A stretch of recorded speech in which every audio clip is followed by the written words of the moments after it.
আজকের ছোট গল্প শেয়ারিং ইজ কেয়ারিং। কলমে অনিন্দিতা মুখার্জি সাহা। পূর্ণিমাদি, আমার ফ্রিজে দুটো রান্না করা মাছ আছে, নেবে গো? আমি বলতেই পূর্ণিমাদি ঝাঁটা রেখে আমার দিকে তাকিয়ে বলল, মাছ? আমি বললাম, হুঁ গো, আজ সারাদিন বাড়ি থাকবো না ভাবছি, ফ্রিজটা বন্ধ করে যাব, তাহলে কাল এসে পুরো ফ্রিজটা ঝকঝকে করে দেব, বহুদিন পরিষ্কার করা হয়নি। পূর্ণিমাদি দেখলাম ঝাঁটা হাতেই দাঁড়িয়ে পড়ল, আমাকে দেখছে।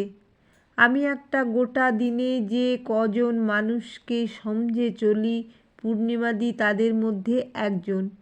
এত কটকট করে কথা শোনায়। আমি বললাম, না, ইচ্ছে থাকলে নিও না, আমি কাল রাতেই রান্না করেছি।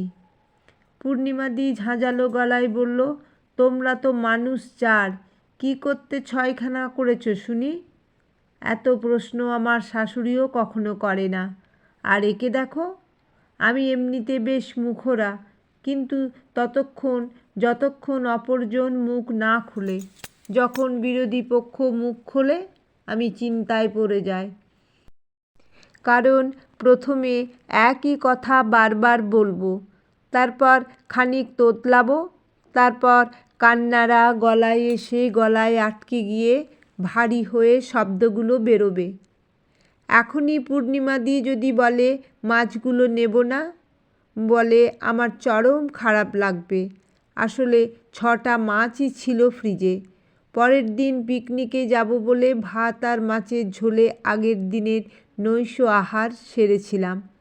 তখন ইচ্ছে করেই দুটো অতিরিক্ত মাছ রেঁধেছিলাম, এটা ভেবেই যে পূর্ণিমাদিকে দিয়ে দেব। ওর একটা ছেলে আর একটা মেয়ে আছে, বাচ্চা দুটোই না হয় খেলো। বাবা মাকে নিয়ে খুব কিছু ভাবনা মাথায় আসেনি। আবেগের সারিতে বাচ্চারাই যেন আগে থাকে। পূর্ণিমাদি তাকিয়েই আছে, মনে হচ্ছে আমার শাশুড়ি এসব প্রশ্ন করার দায়িত্ব দিয়েছে ওকে। বললাম,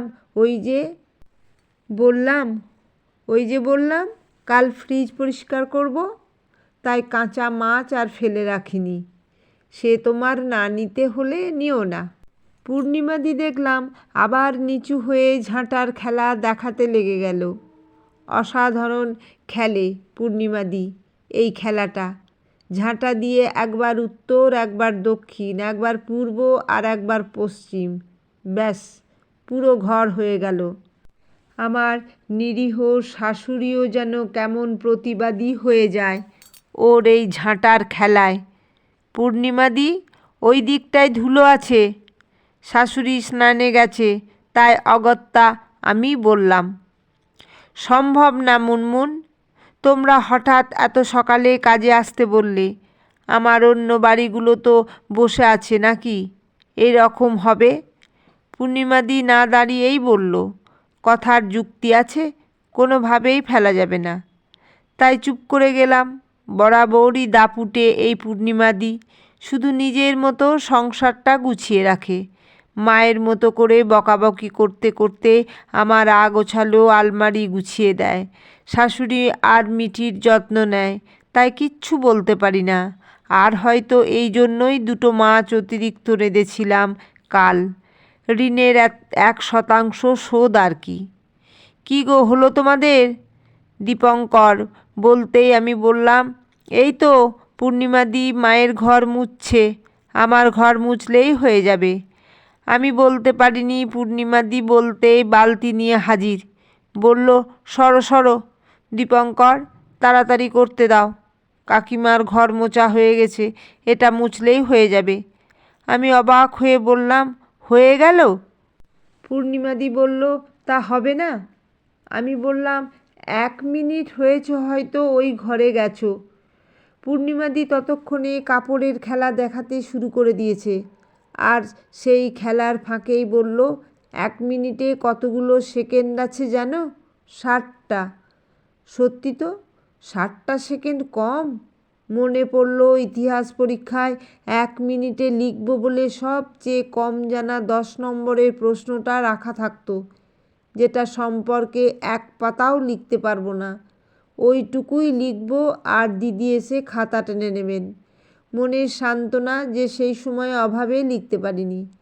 কিন্তু লিখতে গিয়ে দেখলাম বড় বড় হাতের লেখা করে ইনিয়ে বিনিয়ে প্রায় 2 পাতা লিখে ফেলেছি। তাও কেউ খাতা টেনে নেয়নি। মানে 1 মিনিট তখনও শেষ হয়নি। এমনই মাহাত্ম্য এই 1 মিনিটের। আমি ভ্যাবাচ্যাকা খেয়ে গেছি। বুঝেছে দীপঙ্কর, তাই আমাকে ডেকে বলল, মিঠিকে নিয়ে নিচে যাচ্ছি, তোমরা আসো। দীপঙ্কর আর মিঠি বেরোতেই পূর্ণিমাদিও বালতি ধুতে গেল। সব কাজ শেষ। গল্প হলেও সত্যি মনে পড়ল, অনেক সিনেমাই তো নতুনভাবে তৈরি হচ্ছে। যদি এই বইটা তৈরি হয় আবার, আর তার জন্য যদি নতুন মুখ খোঁজে, আমি সত্যি পূর্ণিমাদির ছবিটা পাঠাবো। অমনি ছয়, ছোট্ট, গাট্টা গোট্টা, শুদ্ধ রবি ঘোষ ছেলে আর শান্ত স্বভাবের, আর পূর্ণিমাদি খড়খড়ে। কই কি মাছ আছে, দাও তাড়াতাড়ি। ভাবনাটা শেষ করার আগেই পূর্ণিমাদি বলল, মাছটা নেবে শুনে শান্তি পেলাম আমি। আসলে কারোর জন্য কিছু দেব ভেবে দিতে না পারলে খারাপ লাগে। আমি তাড়াতাড়ি একটা টিফিন বাক্স এনে তাতে ঢেলে দিলাম ফ্রিজ থেকে বের করে আনা রুই মাছের পিস দুটো। বললাম, বাচ্চা দুটোকে দিও। পূর্ণিমাদি ঝড়ের বেগে এসে আমার হাত থেকে ফাঁকা হয়ে যাওয়া বাসনটা নিয়ে মাজতে শুরু করলো। মাজতে মাজতে বলল, কেন গো, শুধু বাচ্চারা কেন? আমরা বানের জলে ভেসে এসেছি? উফ, আবার কান গরম করা কথা। এগুলোই বিরক্ত লাগে আমার। পাত্তা না দিয়ে টিফিন বক্সটা একটা ব্যাগে ঢুকিয়ে দিলাম। ও বকতে বকতে চুলটা একটু আঁচড়ে নেব ভাবছি। পূর্ণিমাদি বলেই যাচ্ছে, ওরা বাচ্চা, ওদের খেতে ইচ্ছে করে, তার জন্য গায়ে গতরে খাটছি আমি আর ওদের বাবা। কিন্তু তা বলে এই নয় আমাদের খেতে ইচ্ছে করে না। তাও তো ওদের জন্য মাঝে মাঝে না পারলেও তোমার জামাইবাবু মাছটা মাংসটা আনে, নিজের হাতে রান্না করে দিই। ইচ্ছে করে এক টুকরো খায়, কিন্তু গোনাগুনতি জিনিস খেয়ে নিলে কম পড়বে, খারাপও লাগবে। পূর্ণিমাদির বলা কথায় কেমন থমকালাম। সরাসরি তাকালাম। দেখলাম পূর্ণিমাদির গলা ভারী। বলছে, ছোটবেলায় বাবার সংসারে অভাব, বড়বেলায় বরের সংসারে অভাব। ইচ্ছেগুলো চেপে চেপে মরে গেলে তো জন্মটাই শেষ হয়ে যাবে। তাই আজ যখন তুমি দুটো মাছ বললে মুনমুন, ঠিক করলাম আমি আর তোমার জামাইবাবু খাবো। ওরা কালকেই তেলাপিয়া মাছ খেয়েছে। দুটো এনেছিল তোমার জামাইবাবু, আমি রান্না করে দিলাম। বাচ্চাগুলোকে দেখো, কখনো বলে না, মা তোমরাও একটা খাও, আমরাও একটা ভাগ করে খাই। উল্টে দেখবে ওদের চাহিদা বেড়েই যাচ্ছে, না দিলেই মুখ ভার। ওদের দোষ দিই না মুনমুন, বিশ্বাস করো, ওদের দোষ নয়। ওরা ছোট থেকেই দেখে এসেছে যেটুকু ভালো সবটাই ওদের জন্য। মা বাবা খেলো কি না খেলো কিচ্ছু যায় আসে না। খুব দুঃখ পেয়েছে পূর্ণিমাদি বুঝলাম। আমি বললাম, আচ্ছা, আমার রান্না করা মাছ তোমরা দুজনেই খেও, জানিও কেমন খেলে। পূর্ণিমাদি বলল, আমরা তো বাবা মা, পারবো না। একটা মাছ ওদের ভাগ করে দেব, আর একটা আমরা দুজনে, বলেই চলে গেল পূর্ণিমাদি। মনে পড়ল গত পরশু 1 প্যাকেট মোমো দিয়েছিল অফিস থেকে। খুলে দেখলাম একদম মাথা পিছু মোমো। মিঠি পরপর দুটো খেয়ে নিল। আমাদেরও মনে হলো থাক, ও ভালো খায় যখন খাক।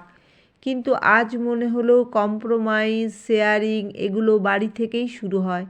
বাচ্চা তো সেটাই শিখবে যেটা বাড়িতে দেখবে। মিঠিও দেখে সব ভালোটাই ওর জন্য বরাদ্দ। সেদিন থেকে একটু বদল শুরু করেছিলাম, কেউ কম না, ভালোটা সবাই সমান ভাগ করে নেব। ঘটনাটা বছর খানেক আগের। আজ অফিস থেকে ফিরে দেখলাম আমার মা এসেছে, সাথে পেস্ট্রি। মিঠির আবার ভালো খাবারে তর্স হয় না। তাড়াতাড়ি প্লেট সাজিয়ে এনে ঠাম্মি দিম্মা মাকে দিয়ে নিজে এসে বসলো। এক কামড় মুখে দিয়ে বলল, দারুণ ইয়াম্মি। বাবারটাও রাখা আছে। আমার মা বলল আমি কেক ভালো খাই না, মিঠি তুমি খেয়ে নাও এটা। মিঠি বলল আমি ভালো খাই বলে দিচ্ছ তুমি, আমি জানি।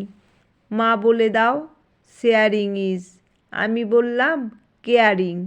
মিঠি বলল যা কিছু ভালো সবাই মিলে ভাগ করতে হয়। ওর দিম্মা জিজ্ঞাসা করলো কে শিখিয়েছে, মা? মিঠি হেসে বলল না, পূর্ণিমা পিসি। ভালো মানুষের সান্নিধ্যে যখন বাচ্চারা বড় হয়, একজন মা আর কি চায়।